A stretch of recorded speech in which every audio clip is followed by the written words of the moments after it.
Hello students. Today I am going to explain the topic reported speech, or it is also known as direct and indirect speech. I already have explained it in the class and have also made 3 videos regarding this topic.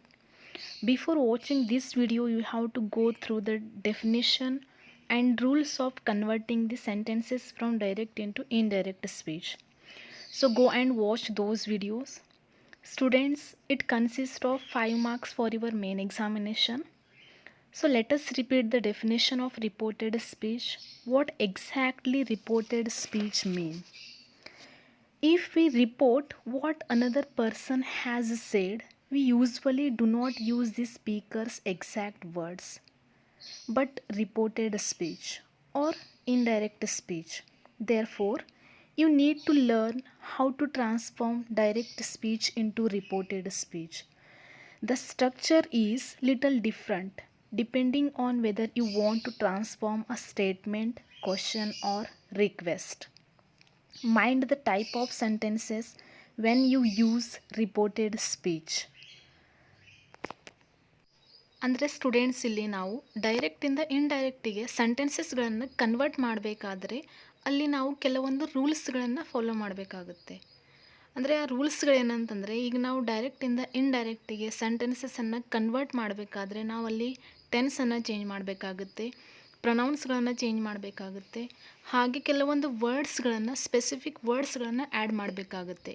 It depends upon the type of the sentences.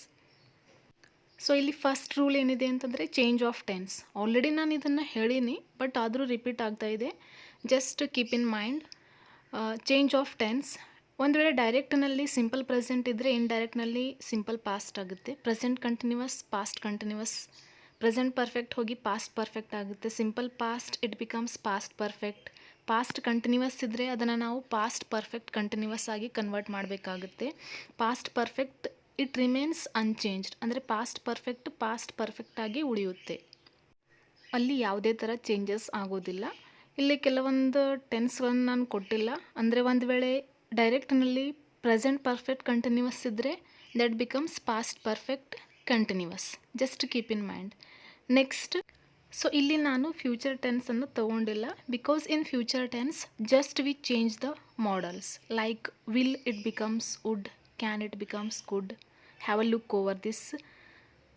Here is the list of the model auxiliary verbs: can, could, may. ಅಂದರೆ ಡೈರೆಕ್ಟ್ನಲ್ಲಿ can ಇದ್ದರೆ indirect ಸ್ಪೀಚ್ನಲ್ಲಿ could ಆಗುತ್ತೆ. May, might, must, had to, should it remains should. Might, could, would and out to it also remains unchanged. So next, except this, another rule is there which is most important, that is change of pronoun. ಅಂದರೆ ನಾವು ಡೈರೆಕ್ಟ್ಲಿಂದ ಇಂಡೈರೆಕ್ಟಿಗೆ convert ಮಾಡುವಾಗ ಕೆಲವೊಂದು ಪ್ರೊನೌನ್ಸ್ಗಳನ್ನು ಕೂಡ ನಾವು ಏನು ಮಾಡಬೇಕಾಗುತ್ತೆ, ಇಲ್ಲಿ ಚೇಂಜ್ ಮಾಡಬೇಕಾಗುತ್ತೆ. While making the changes from direct to indirect speech, one should be having knowledge of rules of changes in pronounce.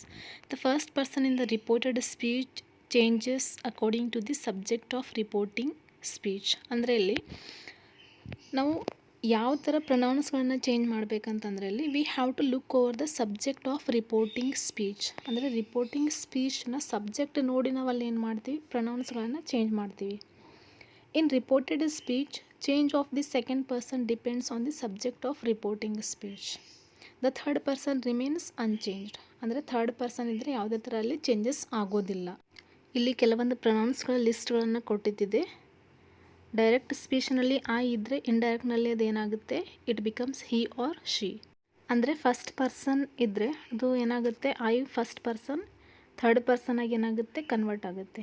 You second person, it becomes he or she or they. We it becomes they remains unchanged. Third person ಇದ್ದರೆ ಯಾವುದೇ ಥರ changes ಆಗೋದಿಲ್ಲ. He she it. us idre it becomes them, our, their. His it also remains unchanged. So these are the pronouns. When we make the sentences from direct into indirect speech, we have to make these changes. So these are the major rules of converting the sentences from direct into indirect speech. So except these, we have to change some of the specific words, the words which show time and place. ಅಂದರೆ time ಮತ್ತು place ತೋರಿಸ್ಕೊಡೋವಂತಹ ಕೆಲವೊಂದು ವರ್ಡ್ಸ್ಗಳನ್ನು ನಾವು ಇಲ್ಲಿ change ಮಾಡಬೇಕಾಗುತ್ತೆ. For example, ಡೈರೆಕ್ಟ್ನಲ್ಲಿ ಒಂದು ವೇಳೆ ನಾವಿದ್ದರೆ ಇಂಡೈರೆಕ್ಟ್ನಲ್ಲಿ ಇದು ಏನಾಗುತ್ತೆ, ದೆನ್ ಆಗುತ್ತೆ. Here, there, today, that day. Tomorrow it becomes the next day. Last week, the previous week. This, that. Tonight, that night. Ago, before. Thus, so. Come it becomes go. Hence it changes into thence. Another word is not added, that is if in direct speech, if these is there, it becomes those. So next, types of sentences. Reporting statements, or if the statement is positive or negative, put that before the reported statement.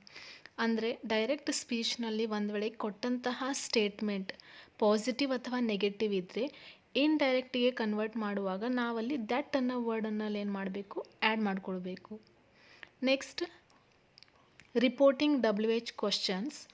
Omit the question mark. Put the subject of the question before the verb. It means ಒಂದು ವೇಳೆ direct ಸ್ಪೀಚ್ನಲ್ಲಿ ಕೊಟ್ಟಂತಹ ಸ್ಟೇಟ್ಮೆಂಟ್ನಲ್ಲಿ WH questions ಅಥವಾ WH ವರ್ಡ್ಸ್ಗಳನ್ನಿದ್ದರೆ ನಾವು ಇಂಡೈರೆಕ್ಟಿಗೆ convert ಮಾಡುವಾಗ ಯಾವುದೇ ವರ್ಡ್ಸ್ಗಳನ್ನು add ಮಾಡೋದಿಲ್ಲ. ಅಂದರೆ ಅಲ್ಲಿ ನಾವು ಟೆನ್ಸ್ ಮತ್ತು ಪ್ರೊನೌನ್ಸ್ಗಳನ್ನು ಅಷ್ಟೆಲ್ಲ ಏನು ಮಾಡ್ಕೊಳ್ತೀವಿ, ಚೇಂಜ್ ಮಾಡ್ಕೊಳ್ತೀವಿ. ಹಾಗೆ WH ವರ್ಡ್ ಆದ ನಂತರ ನಾವು ಇಂಡೈರೆಕ್ಟ್ ಸ್ಪೀಚ್ನಲ್ಲಿ ಸಬ್ಜೆಕ್ಟನ್ನು ಏನು ಮಾಡಬೇಕಲ್ಲಿ ತೊಗೊಳ್ಬೇಕು. That's it. Next statement, interrogative, which is also known as reporting yes or no type questions. ಅದನ್ನು ನಾವು ಇದನ್ನು yes or no type questions ಅಂತಲೂ ಕರಿಬಹುದು. So they always end with question mark. ಯಾವಾಗಲೂ ಕ್ವಶನ್ ಮಾರ್ಕ್ಲಿಂದ ಎಂಡ್ ಆಗ್ತವೆ. ಸೊ ಇಲ್ಲಿ ಇಂತಹ ಸೆಂಟೆನ್ಸಸ್ಸನ್ನು ನಾವು ಇಂಡೈರೆಕ್ಟಿಗೆ ಕನ್ವರ್ಟ್ ಮಾಡುವಾಗ ಅಲ್ಲಿ ನಾವು ವೆದರ್ ಅಥವಾ ಈಫ್ ಅನ್ನೋ ವರ್ಡಲ್ಲಿ ಏನು ಮಾಡಬೇಕು, ಆ್ಯಡ್ ಮಾಡ್ಕೊಳ್ಬೇಕು. It means if the sentence is yes or no type, in indirect speech we have to add the word whether or if. Next, reporting imperative sentences. Put to before the reported command or request. Use a reporting verb like asked, told, ordered, requested, urged, advised or begged. ಅಂದರೆ ಒಂದು ವೇಳೆ ಕೊಟ್ಟಂತಹ statement command R request ಫಾರ್ಮ್ನಲ್ಲಿ ಇದ್ದರೆ ನಾವು indirect ಸ್ಪೀಚ್ನಲ್ಲಿ to ಅನ್ನೋ ವರ್ಡಲ್ಲಿ ಏನು ಮಾಡಬೇಕು, add ಮಾಡ್ಕೊಳ್ಬೇಕು. ಈ ಸೆಂಟೆನ್ಸಸ್ಗಳನ್ನು command, request or order, these are known as imperative sentences. Here we use reporting verbs like asked, told, requested, advised. ಅಂದರೆ ನಾವಿಲ್ಲಿ ಕೆಲವೊಂದು reporting statement depend upon the statement ಮೇಲೆ ಡಿಪೆಂಡ್ ಆಗುತ್ತೆ. ಸೊ ಆ ಪ್ರಕಾರ ನಾವಿಲ್ಲಿ ಏನು ಮಾಡ್ತೀವಿ, ಕೆಲವೊಂದು ರಿಪೋರ್ಟಿಂಗ್ ವರ್ಬ್ಸ್ಗಳನ್ನ ಚೇಂಜ್ ಮಾಡ್ಕೊಳ್ತೀವಿ. ಅಡ್ವೈಸ್ಡ್ ಆಗಲಿ, ರಿಕ್ವೆಸ್ಟೆಡ್ ಆಗಲಿ, ಈ ಥರ ನಾವಲ್ಲಿ ಏನು ಮಾಡ್ತೀವಿ, ಆ್ಯಡ್ ಮಾಡ್ಕೊಳ್ತೀವಿ. So separately I have made a video on this topic that how we have to change the reporting verbs according to the types of the statements. You can go and see that video. So this is about the rules.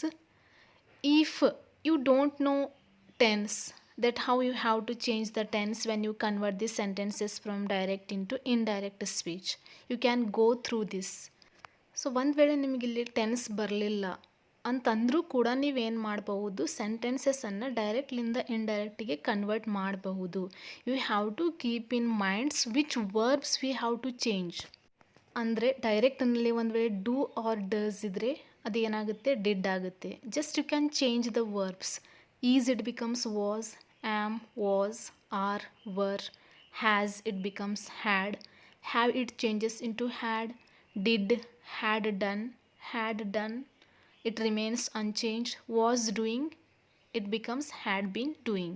So it is not a difficult one. It is very easiest one. You can go through this. So now let us see the example. This is the example. ಅಂದರೆ ನಿಮ್ಮ main ಎಕ್ಸಾಮಿನೇಷನಲ್ಲಿ ಇದೇ ಥರ ಕ್ವಶನ್ಸನ್ನು ಕೇಳ್ತಾರೆ. Report the following conversation. It is of 5 marks. So here it is given in the dialogue form. Or in conversation form. ಅಂದರೆ ಇದು conversation ಫಾರ್ಮ್ನಲ್ಲಿ ಕೊಟ್ಟಿದ್ದಿದೆ. Alifano, what is blindness to you? This is first statement. ಅಂದರೆ ಇಲ್ಲಿ ನೀವು first ಆ ಕೊಟ್ಟಂತಹ statement ಯಾವ ಟೈಪ್ ಆಫ್ ಸ್ಟೇಟ್ಮೆಂಟ್ ಇದೆ. ಕ್ವಶನ್ ಮಾರ್ಕ್ ಇದೆ. ಕ್ವಶನ್ ಮಾರ್ಕ್ ಅಂತಂದರೆ it is an interrogative sentence. ಇಂಟರೋಗೇಟಿವ್ನಲ್ಲಿ ನಾವು 2 ಟೈಪ್ಸನ್ನು ನೋಡ್ತೀವಿ. ಒಂದು WH ವರ್ಡು, ಇನ್ನೂ ಒಂದು ಎಸ್ ಆರ್ ನೋ ಟೈಪ್. ಅಂದರೆ ಯಾವ ಸೆಂಟೆನ್ಸ್ನಲ್ಲಿ WH ವರ್ಡ್ ಇರೋದಿಲ್ಲ.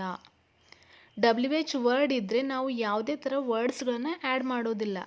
ಜಸ್ಟ್ ನಾವೇನು ಮಾಡ್ತೀವಿ, ಟೆನ್ಸ್ ಮತ್ತು ಪ್ರೊನೌನನ್ನು ಅಷ್ಟೇ ಚೇಂಜ್ ಮಾಡ್ಕೊಳ್ತೀವಿ. ಹಾಗಾದರೆ ಇಲ್ಲಿ ಟೆನ್ಸ್ ಏನಿದೆ, it is simple tense. What is blindness to you ಅಂದರೆ ಈಸ್ ಹೋಗಿ ಏನಾಗುತ್ತೆ, ವಾಸ್ ಆಗುತ್ತೆ. So already you have changed the tense. Next ಇಲ್ಲಿ ಪ್ರೊನೌನ್ ಏನಿದೆ, ಯು, ಇಟ್ ಈಸ್ ಪ್ರೊನೌನ್. ಅಂದರೆ ಇಲ್ಲಿ ಯು ಅನ್ನೋದು ಯಾರಿಗೆ ರೆಫರ್ ಆಗ್ತಾ ಇದೆ, Alifano he is asking question to Borges. It means you, it refers to the third person, Borges. What is blindness to you? You ಹೋಗಿ ಏನಾಗುತ್ತೆ, what is blindness to him?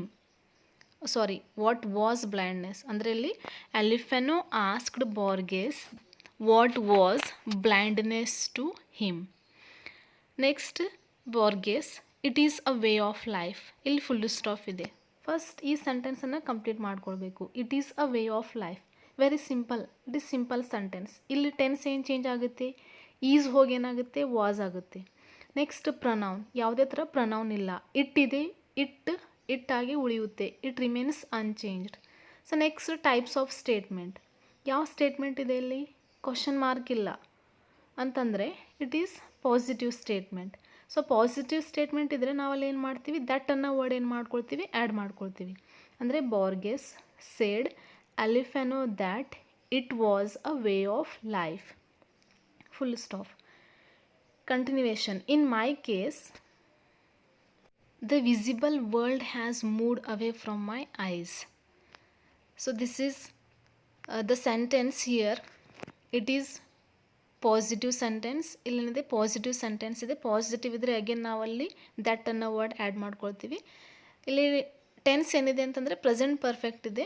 So present ಪರ್ಫೆಕ್ಟ್ಲಿಂದ ನಾವು past ಪರ್ಫೆಕ್ಟಿಗೆ convert ಮಾಡುವಾಗ just ನಾವು ವರ್ಬ್ಸ್ಗಳನ್ನು ಅಷ್ಟೇ change ಮಾಡ್ಕೊಳ್ತೀವಿ. ಅಂದರೆ ಇಲ್ಲಿ ಹೆಲ್ಪಿಂಗ್ ವರ್ಬ್ ಏನಿದೆ, ಹ್ಯಾಸ್ ಇದೆ.